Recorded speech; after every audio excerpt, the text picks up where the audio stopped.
إن الذين يؤذون الله ورسوله لعنهم الله في الدنيا والآخرة۔ معزز سامعین گرامی قدر، ابھی حجرہ شاہ مقیم سے حرمت رسول ریلی الحمدللہ قرآن و سنہ موومنٹ کے زیر انتظام فقید المثال اور عظیم الشان ریلی سے خطاب کر کے آیا ہوں۔ یہاں پر سب سے پہلے میں بھٹا صاحب کا، قرآن و سنہ موومنٹ کے دیگر ورکروں کا اور پوری سٹی قصور اور ضلع قصور کے قرآن و سنہ موومنٹ کے ساتھیوں کا اور آپ تمام احباب کا شکر گزار ہوں کہ آپ نے دفاع صحابہ اور حرمت رسول کے قاد اور مشن کے اوپر لبیک کہتے ہوئے یہاں پر اپنی حاضری کو یقینی بنایا۔ معزز سامعین گرامی قدر، رسول اللہ صلی اللہ علیہ وسلم کے صحابہ کا جو مقام و مرتبہ ہے، جو قدر و منزلت ہے، جو شان ہے، اس کی بہت سی وجوہات ہیں۔ ایک جیسے میری آمد سے قبل میرے بھائی کہہ رہے تھے، ایک شان و عظمت یہ ہے کہ انہوں نے جاگتی آنکھوں کے ساتھ حالت ایمان میں رسول اللہ کے چہرے کی زیارت کر لی ہے، اور جس آنکھ نے رسول اللہ کے چہرے کی حالت ایمان میں زیارت کی ہو، اس آنکھ کے اوپر اللہ رب العزت جہنم کی آگ کو حرام کر دیتے ہیں۔ یہ ایک قدر و منزلت ہے، لیکن یہ قدر و منزلت ان کو حاصل کیوں ہوئی؟ کیا ہم نے کبھی اس بات کے اوپر غور کیا ہے کہ صحابہ کو یہ جو مقام ملا کیا صرف دیکھنے کی وجہ سے ملا؟ ہاں، دیکھنا بھی ایک وجہ شامل ہے، لیکن حقیقت بات یہ ہے کہ صحابہ کی یہ شان، صحابہ کی یہ قدر و منزلت، صحابہ کا یہ مقام اس لیے ہے کہ صحابہ نے رسول اللہ کے اوپر ایسا ایمان قبول کیا، ان کی ذات کے اوپر ایسا ایمان لے کے آئے کہ رسول اللہ نے کہا کھڑے ہو جاؤ، کھڑے ہو گئے، کہا بیٹھ جاؤ، بیٹھ گئے، کہا اٹھ جاؤ، اٹھ گئے، دائیں چلو، دائیں ہو گئے، بائیں کہا بائیں ہو گئے، حتیٰ کہ رسول اللہ صلی اللہ علیہ وسلم ایک مرتبہ خطاب فرما رہے ہیں، گفتگو کر رہے ہیں، اور اپنے سامنے ایک ساتھی کو کھڑے ہوئے دیکھا، کہا بیٹھ جاؤ۔ ایک صحابی ابھی مسجد سے باہر ہیں، جہاں پہ پاؤں پائیدان جوتیاں اتارنے کی جگہ ہوتی ہے، وہاں پہ کھڑے ہیں، رسول اللہ کی آواز کان کے ساتھ ٹکرائی، وہیں بیٹھ گئے۔ اے عبداللہ، آپ وہاں پہ کیوں بیٹھے؟ کہا آقا آپ نے کس کو کہا تھا؟ نبی کریم نے کہا میں نے تو، میرا ایک صحابی سامنے میرے کھڑا تھا، میں نے تو اس کو کہا تھا۔ کہا آقا آپ کے الفاظ بیٹھ جاؤ کے میرے کان کے ساتھ ٹکرائے، اگر کھڑا رہتا تو ایمان چلا جاتا۔ یہ وہ صحابہ ہیں کہ جنہوں نے رسول اللہ کے اوپر ایسا ایمان لائے، ایسا ایمان قبول کیا کہ ان کی شان و منزلت کے قصیدے پھر اللہ رب العزت نے کلام حمید میں کچھ ایسے بیان کیے جیسے میرا بھائی بیان کر رہا ہے، کبھی اولئک هم الفائزون ہے، کبھی مہتدون ہے، کبھی متقون ہے، وغیرہ وغیرہ۔ یہ وہ صحابہ ہیں کہ رسول اللہ صلی اللہ علیہ وسلم کا فرمان سنتے میں نے آپ نے اپنا جائزہ لینا کہ میرا اور آپ کا طرز عمل کیا ہے۔ رسول اللہ کے یہ صحابہ ایک مرتبہ ایک مسجد کے اندر نماز پڑھ رہے ہیں، اور نماز کے اندر حالت رکوع میں ہیں۔ کسی آنے والے نے آ کے ندا دی، رسول اللہ کے پیچھے نماز پڑھ کے آیا ہوں، قبلہ تبدیل ہو چکا ہے۔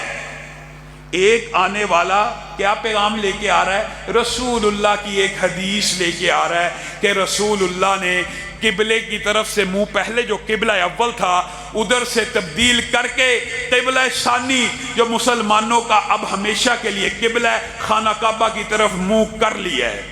صحابہ کس حالت میں؟ رکوع کی حالت میں۔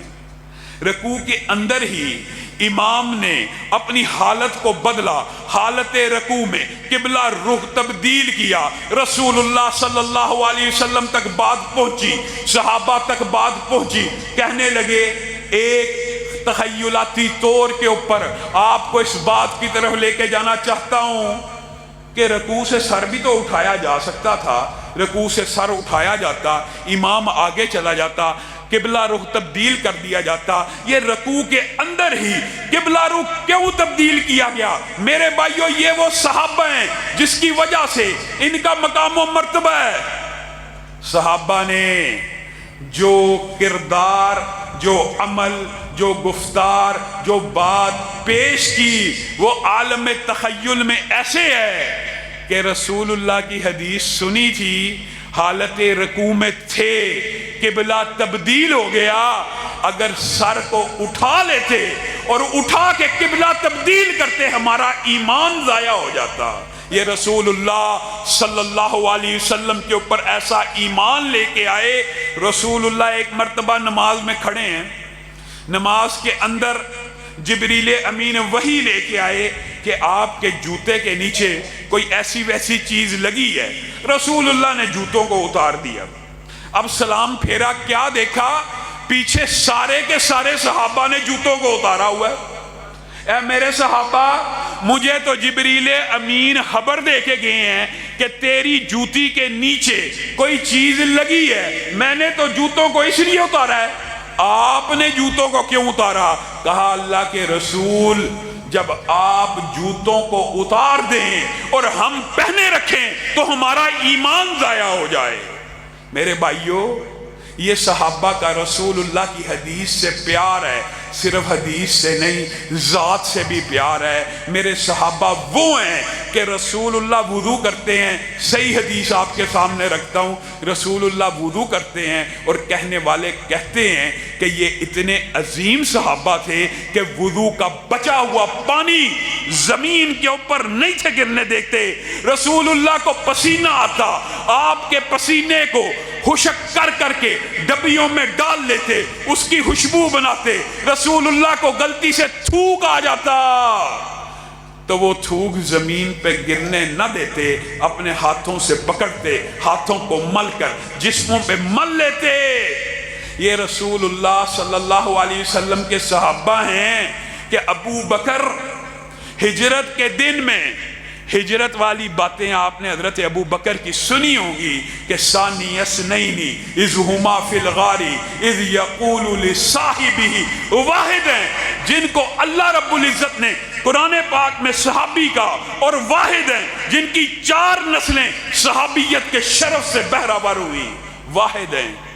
یہ صحابی جب ہجرت میں ہیں، باپ بھی صحابی ہے، بیٹا بھی صحابی ہے، پوتا بھی صحابی ہے، باپ بھی صحابی، بیٹی بھی صحابی، نواسہ بھی صحابی، یہ واحد صحابی ہیں کہ 4 نسلیں ددیال سے، 4 نسلیں ننیال سے، چاروں کو چاروں صحابی۔ اور یہ اتنا عظیم صحابی، رسول اللہ جب ہجرت کر رہے ہیں، کبھی آگے دوڑے کبھی پیچھے دوڑے۔ رسول اللہ نے کہا ابو بکر کیا ماجرا ہے؟ کبھی آگے کی طرف بھاگتے ہو، دیوانے ہو گئے ہو؟ کبھی پیچھے کی طرف بھاگتے ہو؟ ہاں رسول اللہ صلی اللہ علیہ وسلم، میں دیوانہ ہی تو ہو گیا ہوں، مجھے خطرہ ہے، تیر آگے سے آئے گا تو آگے کی طرف دوڑتا ہوں، مجھے خطرہ ہوتا ہے تیر پیچھے کی طرف سے آئے گا، میں پیچھے کی طرف آ جاتا ہوں۔ یہ وہ صحابہ ہیں کہ طلحہ و زبیر نے احد کے مقام پہ نہیں، ہر وقت تیروں کے سامنے اپنے سینے کو کھڑا کیا۔ یہ زیاد ابن سکن ہے، 1 تیر، 2 تیر، 100 کے قریب تیر آ کے لگے، دھڑام سے گرے۔ رسول اللہ نے اٹھایا، شمع رسالت کے پروانے کو خون سے لت پت دیکھا، گود میں سر رکھا، آنکھوں کے اوپر ہاتھ رکھ لیا کہ تکلیف میں کمی آئے۔ زیاد ابن سکن چلا اٹھے، پکار اٹھے، آقا یہ کیا کرتے ہو؟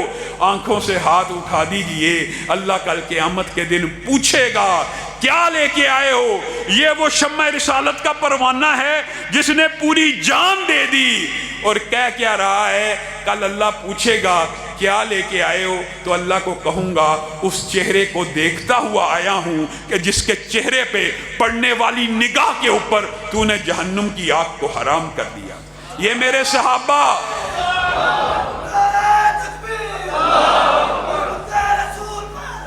یہ میرے صحابہ جو رسول اللہ کے لیے آگے دوڑے پیچھے دوڑے، ان کی حرمت میں کمپرومائز نہ کیا۔ رسول اللہ کے 2 سسر ابو بکر و عمر، تیسرے سسر ابو سفیان، 3 بیویاں امی عائشہ، امی حفصہ، ام حبیبہ۔ دکھ کی بات ہے کہ نہیں؟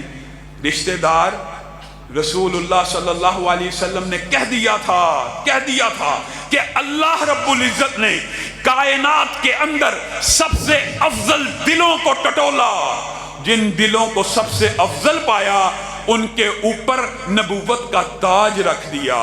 یہ بات یہاں تک بھی ہو تو انبیاء کی عظمت کے لیے کافی ہے، لیکن رسول اللہ صلی اللہ علیہ وسلم صحابہ کی عظمت سمجھانا چاہتے ہیں۔ کیا کہا؟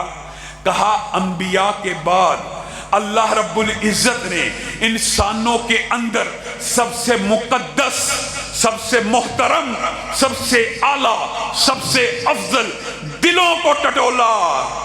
جو دل ملے ان کو میرا صحابی بنا دیا، کسی کو سسرالی رشتہ دار بنا دیا، کسی کو عزیز بنا دیا، کس کو میرا ہم قبیلہ بنا دیا، کسی کو ہم نوالا بنا دیا، کسی کو ہم پیالہ بنا دیا۔ آج کے بعد جو کوئی ان میں سے کسی ایک کو برا بلا کہے گا، اس کے اوپر اللہ کی، فرشتوں کی، رسولوں کی، جمیع انسانوں کی لعنت ہوگی۔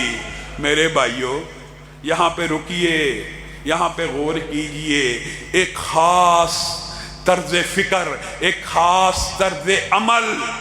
یہ رسول اللہ کے تینوں سسر معاذ اللہ تینوں برے، رسول اللہ کی معاذ اللہ تینوں بیویاں تینوں بری۔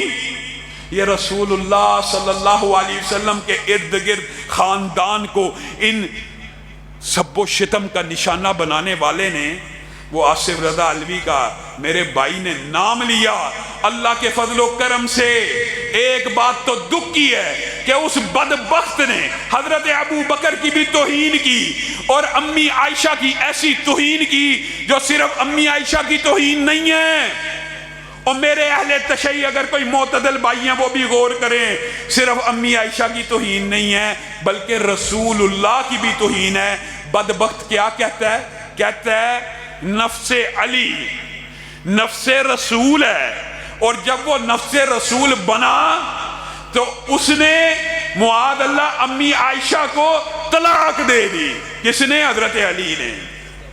اس بدبخت سے کوئی پوچھے کہ نفس علی کو نفس رسول جیسے تو بنا رہا ہے، جیسے تو لوگوں کے سامنے نظریہ پیش کر رہا ہے کہ نفس علی عین نفس رسول ہے، اور نفس رسول ہونے کے ناطے امی عائشہ کو طلاق دے دی تھی، اے بدبخت، اگر وہ عین نفس رسول ویسے ہے جیسے تو کہتا ہے تو بتا حضرت علی کا حضرت فاطمہ سے رشتہ کیا بنا؟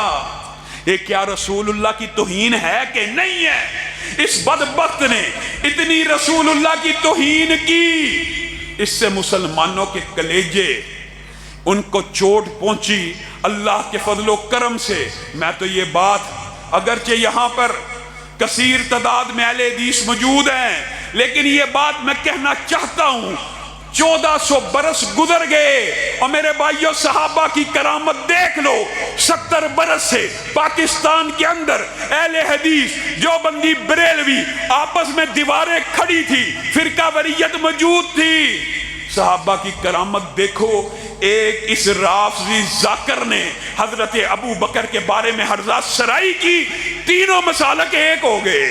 عظمت صحابہ کے اوپر یہ صحابہ کی زندہ کرامت ہے کہ نہیں ہے؟ عظمت صحابہ، عظمت صحابہ، عظمت صحابہ۔ اور دوسری بات یہ دیکھیے، ایک تو دکھ ہے، غم ہے، لیکن دوسری بات خوشی کی یہ ہے کہ پاکستان کے اندر ابو بکر کی صداقت کی جنگ چوکوں میں لڑی گئی، عمر کی عدالت کی جنگ چراہوں میں لڑی گئی، عثمان کی صحابت کی جنگ چرستوں میں لڑی گئی، علی کی شجاعت کی جنگ صحراؤں میں، بیابانوں میں، میدانوں میں اس طریقے سے لڑی گئی، حسن کی شرافت کی جنگ لڑی گئی، حسین کی شہادت کی جنگ لڑی گئی، امہات المومنین کے دوپٹوں کی حفاظت کی جنگ لڑی گئی، سیدنا امیر معاویہ کی جلالت کی جنگ اس طرح لڑی گئی کہ وہ ذاکر دم دما کے ملک سے فرار ہو گیا۔ اللہ کے فضل و کرم سے پاکستان کے مسلمانوں نے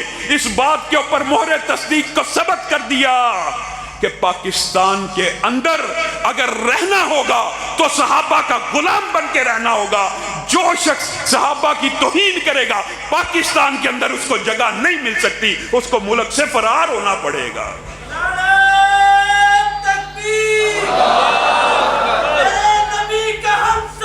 ابو بکر ابو بکر ابو بکر ابو بکر ابو بکر ابو بکر زندہ باد زندہ باد. میرے بھائیوں, جان بھی قربان ہے. میرے بھائیوں, صحابہ کی عظمت کا اندازہ صرف اس بات سے کیا جا سکتا ہے, صرف اس ایک حدیث سے کیا جا سکتا ہے. نبی کریم صلی اللہ علیہ وسلم نے کہا تم امتی ہو نا, امتیوں پہ نیک بھی ہیں, اولیاء بھی ہیں, شہید بھی ہیں. جتنا مرضی بڑا متقی شخص ہو, امت کا سب سے متقی شخص آئے کیا کرے؟ احد پہاڑ جو مدینہ گئے ہیں, اللہ تعالیٰ سب کو مسجد النبوی کی زیارت نصیب فرمائے. جو گئے ہیں انہوں نے احد پہاڑ دیکھا ہوا ہے. کتنا لمبا چھوڑا ہے؟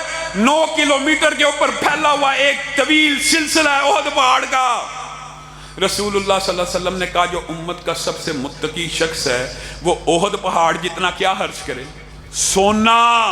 احد پہاڑ جتنی چاندی, احد پہاڑ جتنے پیسے, دنیا کے اندر جو قیمتی دھاتیں ہیں, احد پہاڑ جتنی خرچ کرے کس کی راستے پہ؟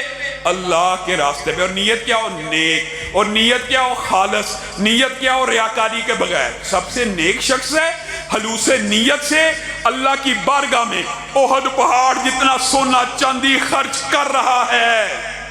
وہ خلوص نیت سے بھی خرچ کرے گا. تو امتیوں یاد رکھنا, یہ رسول اللہ آپ کو اور مجھے سمجھا کے گئے ہیں. وہ بدبخت روافض جو صحابہ کے بارے میں سب و شتم کرتے ہیں, صرف اس ایک حدیث کے بارے میں غور کریں. وہ شخص جس نے احد کے برابر ہیرے جواہرات سونا خرچ کیا خلوص نیت سے, وہ خرچ کرتا رہے, وہ بھی اللہ قبول کرے گا. مسلمانوں کے کھجور جتنے صدقے کو بھی احد پہاڑ بنائے گا. لیکن اگر اس کا موازنہ تو صحابی سے کرے گا تو یاد رکھ تیرا احد پہاڑ جتنا خرچ کرنا میرے کسی ایک صحابی کے آدھ ہاتھ کے جو کے برابر بھی نہیں پہنچ سکتا, آدھ ہاتھ کے آٹے کے برابر بھی نہیں پہنچ سکتا. یہ صحابہ کا رتبہ ہے. اور میرے بھائیوں, قربان جائیں صحابہ پہ, اللہ کی قسم بعض روایات تو ایسی دماغ میں آ رہی ہیں, ایسا عجیب و غریب صحابہ کی اتباع تھی. رسول اللہ صلی اللہ علیہ وسلم ایک راستے سے گزرے, پیچھے صحابی ہے, رک گئے. آپ کیوں رک گئے؟ آقا ایک گڑا سا آیا تھا, میں بھول گیا, میری نظر اوجل ہو گئی. آپ نے پہلے دایاں پاؤں آگے رکھا تھا کہ بایاں پاؤں رکھا تھا, میں اس وجہ سے رکا ہوا ہوں. مجھے یاد نہیں آ رہا کہ میں نے دایاں پہلے رکھنا ہے رسول اللہ کی پیروی میں کہ بایاں پہلے رکھنا ہے. میں اور آپ, رسول اللہ سے بڑی محبت ہے میرے بھائیوں. رسول اللہ سے اگر کسی نے محبت کی ہے نا تو صحابہ نے کی ہے. اسی لیے جو میرے بھائی نے آیتیں پڑھی ہیں, اور یہ بات بھی یاد رکھیے, دفاع صحابہ صرف رسول اللہ کی سنت نہیں ہے. آپ کو پتہ ہے نا رسول اللہ کو بھی بعض لوگوں نے تنگ کیا. عبداللہ ابن ابی منافق نے رسول اللہ کو کتنا تنگ کیا تھا. رسول اللہ اس کا جنازہ پڑھانے پہنچ گئے, کرتا بھی دیا, لعاب بھی دیا. اللہ نے آیتیں نازل کر دی, نہیں ان کا جنازہ نہیں پڑھانا. یہ جو رسول اللہ کو اتنی تکلیف دیتا تھا, رسول اللہ اس کا جنازہ پڑھانے کے لیے پہنچ گئے. ایک جنازہ آیا, رسول اللہ سے کہا گیا جنازہ پڑھا دیجئے. کہا جنازہ نہیں پڑھاؤں گا. وجہ کیا ہے؟ یہ میرے عثمان کو گالیاں دیتا ہے.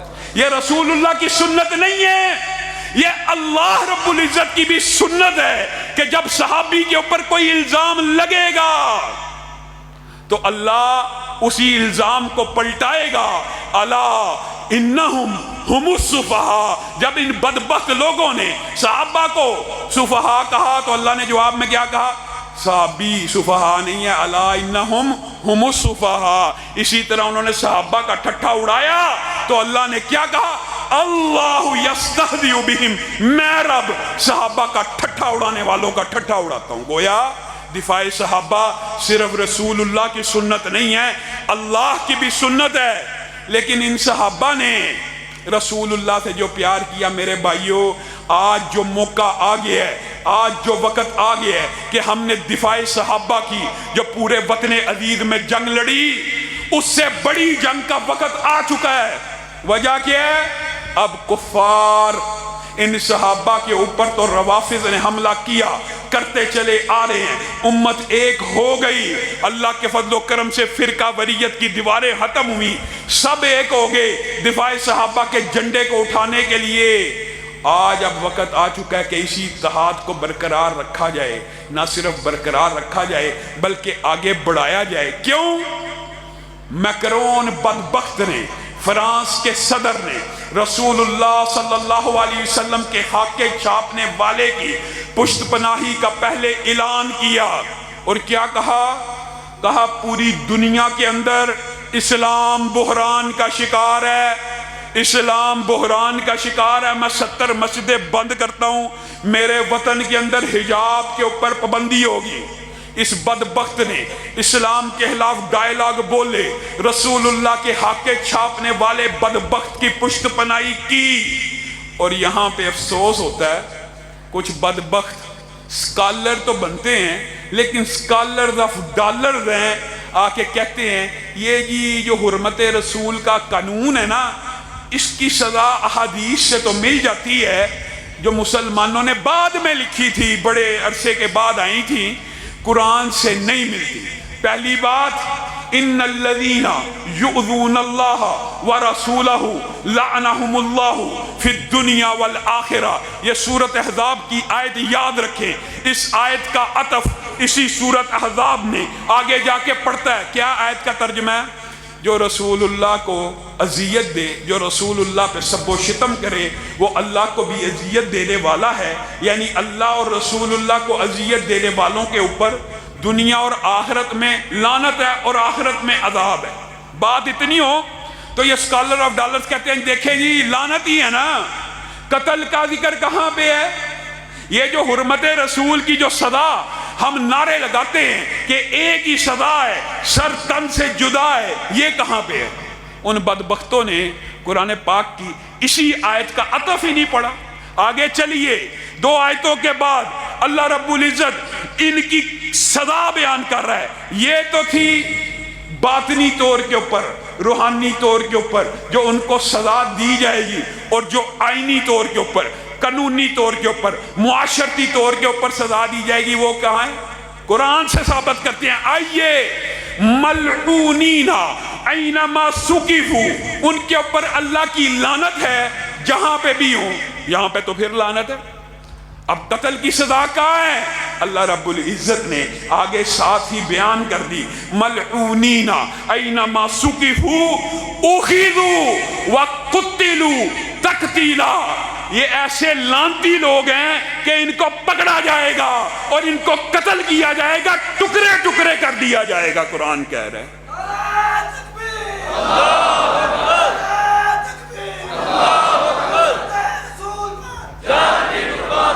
میرے بھائیو، رسول کی ایک سزا، سر تن سے جدا، سر تن سے جدا، رسول کی ایک ہی سزا، سر تن سے جدا، رسول کی ایک ہی سزا، سر تن سے جدا۔ اور میرے بھائیو عجیب بات ہے، یہ حدیث کے خلاف ایک وویلا، آپ کو پتہ ہے، آپ کو بتایا جاتا ہے کہ رسول اللہ صلی اللہ علیہ وسلم مکہ میں داخل ہوئے، سب نے سنا ہوا واقعہ، بلال بھی تلوار تیز کر رہے ہیں، صحابہ بھی تلواریں تیز کر رہے ہیں کہ آج بدلے کا دن ہے، آج فلاں فلاں کافر کو ذبح کیا جائے گا، آج ایسا بدلہ لیا جائے گا۔ آپ کو سب کو پتہ ہے، آپ کو علماء بھی بیان کرتے ہیں، فقہا، ہر مولوی بیان کرتا ہے کہ اس دن رسول اللہ صلی اللہ علیہ وسلم نے اعلان کر دیا، لا تثریب علیکم اليوم، کہ آج کے دن تمہیں معافی دی جائے گی، کھلی معافی کا اعلان کر دیا۔ یہاں تک تو بیان کر دیا جاتا ہے کہ رسول اللہ صلی اللہ علیہ وسلم نے اس دن کھلی معافی کا اعلان کیا تھا، یہاں تک تو بات بیان ہو جاتی ہے کہ رسول اللہ نے کھلی معافی کا اعلان کیا تھا۔ جو اگلا جملہ رسول اللہ کا وہ بیان کیوں نہیں کیا جاتا؟ رسول اللہ نے ساتھ میں ایک لفظ کہا تھا ساتھ میں ایک بات کہی تھی. کیا کہی تھی؟ ابن خطل ہو، وہ 4 لونڈیاں ہوں جنہوں نے رسول اللہ کو گالیاں دی تھی، وہ خانہ کعبہ کے پردوں کے ساتھ بھی اگر لٹکے ہوں گے ان کو قتل کر دیا جائے گا. یہ بات نہیں بیان کی جاتی. اور نبینا صحابی ہیں، اور یہ بات بھی یاد رکھیے، امی عائشہ نے اس بات کے اوپر آپ یہ شاید سمجھیں کہ رسول اللہ نے ذاتی انتقام لیا تھا. اللہ کی قسم نہیں، شریعت کا حکم تھا، اللہ کا حکم تھا. کیونکہ امی عائشہ نے یہ کہا ہے کہ رسول اللہ صلی اللہ علیہ وسلم نے آج تک اپنا ذاتی انتقام کسی سے نہیں لیا. تو ابن خطل کو اور 4 لونڈیوں کو جو قتل کروایا گیا فتح مکہ کے دن، وہ کیا تھا؟ وہ اللہ کی شریعت کا حکم تھا جو نبی کریم نے آپ کو اور مجھے سکھایا. ہم بھول گئے. کیا حکم ہے؟ من سب نبیا فاقتلوہ، جو کوئی نبی کو گالی دے گا اس کو قتل کیا جائے گا. اور من سب اصحابی، جو میرے کسی صحابی کو گالی دے گا فجلدوہ، اس کو کوڑے لگائے جائیں گے، اس کو درے لگائے جائیں گے، اس کو سزا دی جائے گی، اس کو جیل خانے میں ڈالا جائے گا یہاں تک کہ وہ توبہ تائب نہیں ہو جاتا. کیا حدیث ہے؟ من سب نبیا فاقتلوہ، جو نبی کو گالی دے گا اس کی سزا شریعت میں قتل ہے. نبینا صحابی کا واقعہ آپ نے سنا ہوگا. کیا کہتے ہیں؟ میرے 2 موتیوں جیسے بیٹے تھے، خوبصورت موتیوں جیسے بیٹے تھے. ان کی ماں نے توہین ایسی کی، رسول اللہ کے بارے میں ایک غلط لفظ بول دیا. پھر میری غیرت نے گوارا نہ کیا، میں نے پیٹ میں خنجر ڈالا، سینے تک لے آیا، رسول اللہ کی بارگاہ میں پیش ہوا. رسول اللہ نے اعلان کیا، اور میرے صحابہ سن لو. کیا؟ شریعت کا حکم بتانے لگے ہیں رسول اللہ صلی اللہ علیہ وسلم. اس لونڈی کا خون رائے گاں چلا گیا. اور لوگ کہنے لگے یہ نبینا تو بڑی عظمت والا ہے، یہ نبینا تو بڑی شان والا ہے کہ رسول اللہ صلی اللہ علیہ وسلم نے اس کو ایک بیوی کا، اس کی لونڈی کا خون معاف کر دیے. حضرت عمر کو جوش آیا، کھڑے ہوئے، کہنے لگے کون ہے جو اس کو نبینا کہتا ہے؟ یہی تو بصیر و بینا ہے، یہی تو حکیم و دانا ہے. اور آئیے عمیر ابن عدی، ہمارے معاشرے میں کیا کہا جاتا ہے؟ اور آپ کو پتہ ہے کہ جو عورت جنگ کے اندر شریک ہو، عورت، بچے، بوڑھے، چراگاہ، جانور، آپ کو پتہ حالت جنگ میں بھی ان کو قتل کرنا جائز نہیں. عورت اور بچے کو حالت جنگ میں بھی، جنگ ہو رہی ہے، عورت کو، بچے کو، بوڑھے کو، کھیت کھلیان کو آگ لگانا جائز درست نہیں ہے. آپ سب کو یہ مسئلے پتہ ہے. لیکن یہ توہین رسالت ایک ایسا قانون ہے، یہاں پہ تو بعض اسکالرز آف ڈالر سوچ سکتے ہیں کہ یہ تو ایک لونڈی تھی ام ولد، حالانکہ آزاد عورت کے حکم میں ہوتی ہے. لیکن بالفرض ان کا مقدمہ مان لیا جائے تو اسما بنت مروان نے رسول اللہ صلی اللہ علیہ وسلم کی شان میں توہین کی. عمیر بن عدی اٹھے، اسما بنت مروان کو لٹایا، اس کے گلے کے اوپر چھری کو چلا دیا. انہی کے قبیلے کے لوگ آئے، عمیر یہ کیا کام کرتے ہو؟ اپنے ہی قبیلے کی عورت کو ذبح کر رہے ہو. کہا ہاں، اللہ کی قسم میرے پورے قبیلے کے اندر ایک ایک شخص یہ جملہ کہتا جائے، رسول اللہ کی گستاخی کرتا جائے، میں ایک ایک کو ذبح کر لوں گا. عمیر ابن عدی یہ عمل کر کے رسول اللہ کی بارگاہ میں پیش ہوئے. یہ عورت ہے، یہ آزاد ہے، یہ ہم قبیلے کی ہے، یہ اعلیٰ نسب والی ہے، یہ اعلیٰ حسب والی ہے. اس کو قتل کر کے رسول اللہ کی بارگاہ میں پیش ہو رہے ہیں. اور رسول اللہ اپنے صحابہ کو کیا کہتے ہیں؟ کیا کہتے ہیں؟ سبحان اللہ، کہتے ہیں کہ اگر کسی شخص نے، میرے صحابہ میں سے کسی نے دیکھنا ہو کہ کوئی ایسا شخص اس دھرتی کے اوپر، اس زمین کے اوپر ایسا ہے جس نے اللہ کی مدد کی، اللہ کی مدد کی، جس نے رسول اللہ کی مدد کی، تو وہ عمیر ابن عدی کے چہرے کی زیارت کر لے. بتاؤ کہاں پہ گئے وہ اسکالر آف ڈالر؟ جی باہر جاتے ہیں بدبخت، پاکستان آئے نا تو تقریر کرتے ہوئے کہتے ہیں توہین رسالت کا قانون ہم نے بنوایا پاکستان میں. باہر جائیں، یہ جی توہین رسالت کا قانون جو ہے نا یہ کافروں کے اوپر نہیں لگتا. ایسے ایسے ڈاکٹر، ایسے ایسے شیخ الاسلام، ایسے ایسے لوگوں کو گمراہ کرنے والے کہ کافروں کے اوپر تو انر رسالت کا قانون نہیں لگتا، باہر جا کے یہ فتوے ملک میں آئے تو کہتے ہیں تو انر رسالت کا قانون ہی ہم نے بنوایا۔ ان کے لیے ابو رافع یہودی کے واقعے کے اندر ایک عبرت ہے، آئیں وہ بھی غور کریں۔ ابو رافع یہودی مسلمان ہے، ابو رافع تو یہودی ہے۔ اس کے قتل کے لیے عبداللہ ابن عتیق کو رسول اللہ نے باقاعدہ پلاننگ کے ساتھ بھیجا۔ عبداللہ ابن عتیق اپنی تلوار کی ایک ضرب لگاتے ہیں ابو رافع یہودی کی گردن کے اوپر، دوڑتے ہوئے نیچے اترتے ہیں، سیڑھی سے پاؤں پھسلتا ہے، ٹانگ ٹوٹ جاتی ہے۔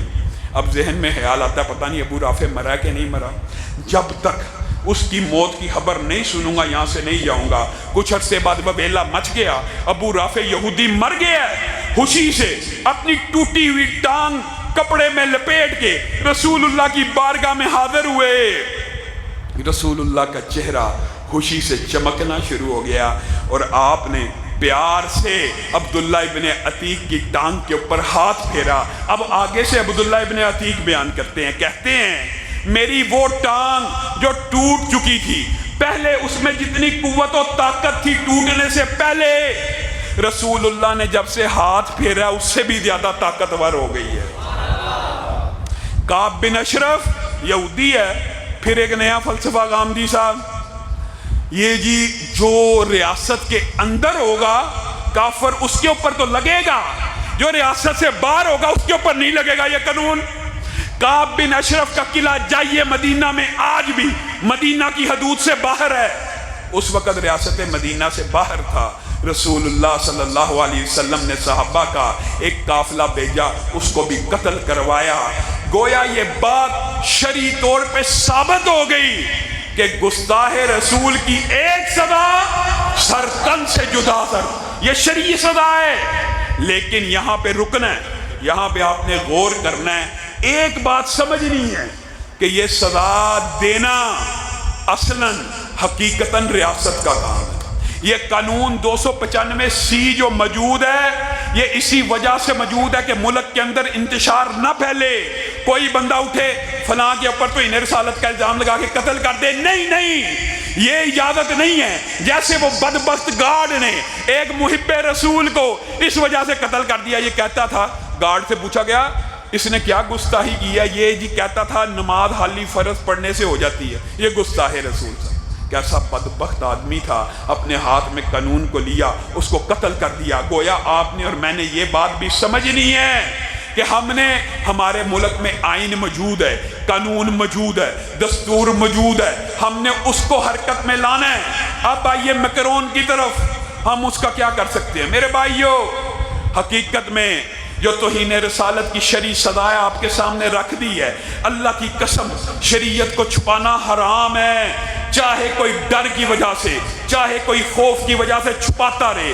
حقیقت میں حاکم بنانے والے کی سزا یہ ہے کہ اس کے دونوں ہاتھوں کو بھی کاٹا جائے، اس کی گردن کو بھی اس کے تن سے جدا کیا جائے۔ لیکن میں اور آپ بے بس ہیں، بے کس ہیں، لاچار ہیں، عالمی استعمار کے ساتھ معاہدات، ہم کیا کر سکتے ہیں؟ او لوگو، او کیا ہم اتنا بھی نہیں کر سکتے کہ رسول اللہ کی حرمت کے لیے وہ رسول اللہ، میرے بھائیوں محبت رسول اللہ سے آپ کو پتہ ہے ایمان کا حصہ ہے۔ بھائی بہن کی محبت جائز ہے، باپ بیٹے کی محبت جائز ہے، ایک تو ہے غیر محرم کی محبت، ایک تو ہے حرام کاروبار کی محبت، ایک ہے حرام پیسے کی محبت۔ لیکن جو محبتیں جائز ہیں ان میں باپ بیٹے کی محبت ہے نا، میاں بیوی کی محبت ہے نا، بھائی بھائی کی ہماری آپس میں محبتیں جائز ہیں۔ لیکن جائز محبت بھی اگر رسول اللہ کی محبت سے آگے چلی جائے وہ حرام ہو جاتی ہے۔ اور رسول اللہ کی محبت کی خاطر فرانسیسی مصنوعات کا بائیکاٹ کیوں نہیں کرتے؟ یہ ٹوٹل جو پمپ ہے، ہاتھ اٹھا کے وعدہ کرو آج کے بعد مسجد کے اندر بیٹھے ہیں، اے اللہ کے رسول کل قیامت کے دن آپ کو کیا چہرہ دکھائیں گے؟ اللہ کی قسم آپ کی عزت کی خاطر آج کے بعد ٹوٹل سے پٹرول نہیں ڈلے گا۔ اور کیا گاڑیاں خراب ہو جائیں گی؟ ہاتھ اٹھا کے وعدہ کرو آج کے بعد فرانسیسی پروڈکٹ کا بائیکاٹ ہوگا، نہ ٹوٹل سے پٹرول ڈلے گا، نہ آئل ڈلے گا، نہ گارنیئر استعمال ہوگا۔ جتنی فرانسیسی مصنوعات ہیں اگر ہم یہ بھی نہیں کر سکتے تو ہمیں رسول اللہ کے ساتھ کون سی محبت ہے؟ بڑے لوگوں کو تکلیف ہوتی ہے کہ یہ علامہ صاحب جاتے ہیں لوگوں سے ہاتھ اٹھا کر فرانس کی پروڈکٹ کا بائیکاٹ کرتے ہیں. میرے ہاتھ میں قلم ہے، میرے ذہن میں اجالا، مجھے کیا مٹا سکے گا؟ کوئی ظلمتوں کا پالا، تو غروب ہونے والا، میں طلوع ہونے والا. میرے بھائیوں، کیا ہم رسول اللہ کی حرمت کے لیے اور عزت کے لیے چند دن مصنوعات کا بائیکاٹ نہیں کر سکتے؟ کیا ہم فرانسیسی سفیر کو ملک بدر کرنے کا مطالبہ نہیں کر سکتے؟ اور میرے بھائیوں، اللہ کی قسم، یہ آج جو پوری دنیا کے حکمرانوں کے لیے افسوس کی بات ہے، افسوس کی بات ہے. خان صاحب بھی بہت باتیں کرتے ہیں، میں حرمت رسول کا سپاہی ہوں. یہ حرمت رسول کے ایسے سپاہی ہیں کہ باہر کے ملک میں جاتے ہیں تو آسیہ ملعونہ اس کی رہائی کا کریڈٹ لیتے ہیں کہ جی میں نے آسیہ ملعونہ کو رہا کرانے میں بڑا کردار ادا کیا. وہ بدبخت عورت میکرون کے ساتھ بیٹھ کے تصویریں بناتی ہے، مسلمانوں کا کلیجہ چھلنی ہوتا ہے. یہ خان صاحب وہ ہیں جنہوں نے اپنے اقتدار کے لیے ریاست مدینہ کا نعرہ بھی لگایا. یہ بات سیاسی ہے، لیکن جو بات تکلیف دہ ہے وہ یہ ہے کہ فرانس کا صدر اپنے ملک کی ایک عورت صوفی کے لیے لاکھوں یورو لگاتا ہے. وہ تو اللہ کے فضل و کرم سے مسلمان ہو گئی اور فرانس کا صدر اپنا منہ لے کے بیٹھ گیا، لیکن اس نے تو پیسہ لکھایا رہا، اس نے تو امت ہونے کا ثبوت دیا کہ میری عیسائی مشینری خاتون افریقہ کے ملک میں پھنسی ہے، میں پیسہ لگا کے اس کو آزاد کرواؤں. خان صاحب، اللہ کی قسم، ہمارے ساتھ بھی کئی مرتبہ جب ملاقات ہوتی تھی عافیہ صدیقی کی بات کیا کرتے تھے. عافیہ صدیقی کا جو مقدمہ خان صاحب نے حکمران بننے سے پہلے لڑا ہے، آپ سوچ نہیں سکتے. سب سے زیادہ پاکستان کے اندر خان صاحب نے عافیہ صدیقی کا نام لیا. جب سے حکمران بنے ہیں عافیہ صدیقی کو بھول گئے ہیں اور آسیہ ملعونہ کی رہائی کے کریڈٹ لے رہے ہیں. یہ ہمارا طرز عمل ہے، یہ ہماری دنیا کے حکمران ہیں. میرے بھائیوں، اللہ کی قسم، آپ بھی اور میں اگر سوختہ ساما ہوں تو یہ روز سیاہ خود دکھایا ہے. میرے گھر کے چراغاں نے مجھے، میں اور آپ ذمہ دار ہیں. کیوں ذمہ دار ہیں؟ یہ بھی سن لیجئے. چیف جسٹس ہوگا، آئی جی پنجاب ہوگا، وزیر اعلیٰ پنجاب ہوگا، وزیر اعظم ہوگا. آپ ان سے پوچھیں گے نا رسول اللہ پہ ہماری جانیں قربان ہیں جی، رسول اللہ ہمارے لیے بڑے افضل ہیں. اور یہ بات درست ہے، مسلمان گناہ گار بھی ہوتا ہے تو رسول اللہ سے محبت کرتا ہے، لیکن اس محبت میں ایک منافقت ہے. کیا رسول اللہ سے بڑی محبت ہے خان صاحب، چیف جسٹس صاحب، آئی جی صاحب، بیوروکریسی کسی بھی بڑی اگر محبت ہے تو اس رسول اللہ کا نظام لے آؤ. نہیں، نظام نہیں لانا. رسول اللہ سے بڑی محبت ہے تو اس رسول کی تجارت لے آؤ. نہیں، سود نہیں چھوڑنا. یہ مولوی کو کیا پتا بینک کے معاملات کیا ہوتے ہیں، سود کے بغیر ملک نہیں چل سکتا. یہ منافقت کی انتہا نہیں ہے کہ رسول اللہ صرف دل کے امام ہے، صرف دل میں محبت ہے. رسول اللہ مسجد میں تم نے امام مانے لیکن ریاست میں امام نہیں مانے. رسول اللہ تم نے مسجد میں امام مانے، سیاست میں امام نہیں مانے. رسول اللہ تم نے مسجد میں امام مانے، کاروبار میں نہ مانے، معاملات میں نہ مانے، معاشرت میں نہ مانے. اللہ کی قسم، ملک پاکستان کے حالات ایسے ہی رہیں گے جب تک تم یہ منافقت نہیں چھوڑ دیتے کہ رسول اللہ مسجد کے بھی امام ہیں تو ریاست کے بھی امام ہیں. مصلی کا امام اگر مسجد کا امام ہے تو ریاست کا بھی امام ہوگا، سیاست کا بھی امام ہوگا، قیادت کا بھی امام ہوگا. اسلام اس وقت تک ترقی کرتا رہا جب مصلی کا امام ریاست کا امام رہا. ابو بکر مصلی کے امام، ریاست کے امام. عمر مصلی کے امام، ریاست کے امام. عثمان مصلی کے امام، ریاست کے امام. آج آپ کیا کہتے ہیں؟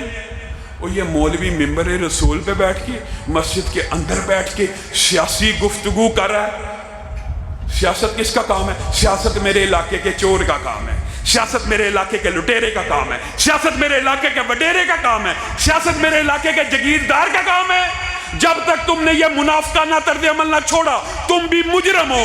رسول اللہ صلی اللہ علیہ وسلم کا دین اس لیے نہیں آیا، هو الذی ارسل رسولہ بالہدی ودین الحق لیظہرہ علی الدین کلہ۔ اللہ کی قسم میں زندہ رہوں تب بھی، ہم زندہ رہیں تب بھی، ہم مر جائیں تب بھی، یاد رکھنا، اس بات کو نوٹ کر لینا، اسلام نے غالب آنا ہے، اسلام غالب آ کے رہنا ہے۔ صرف اللہ یہ دیکھ رہا ہے کون اللہ کے لشکر میں شامل ہے اور کون جگیرداروں، چوروں اور لٹیروں کے لشکر میں شامل ہے۔ اللہ کا دین غالب آئے گا۔ اللہ کے دین کے غالب آنے کے لیے یہ نہیں دیکھا جاتا کہ کامیابی ملتی ہے۔ مومن کی نظر نتائج پہ نہیں ہوتی، اللہ کی رضا مندی پہ ہوتی ہے۔ لوگوں، جیسے رسول اللہ مسجد کے امام ہیں، اللہ کی قسم سیاست کے بھی امام ہیں۔ رسول اللہ کے دین کو ریاست میں لے کے آئیے، تخت پہ لے کے آئیے۔ کیا حسن نے سمجھا ہے، کیا عشق نے جانا ہے، ہم ہاتھ نشینوں کی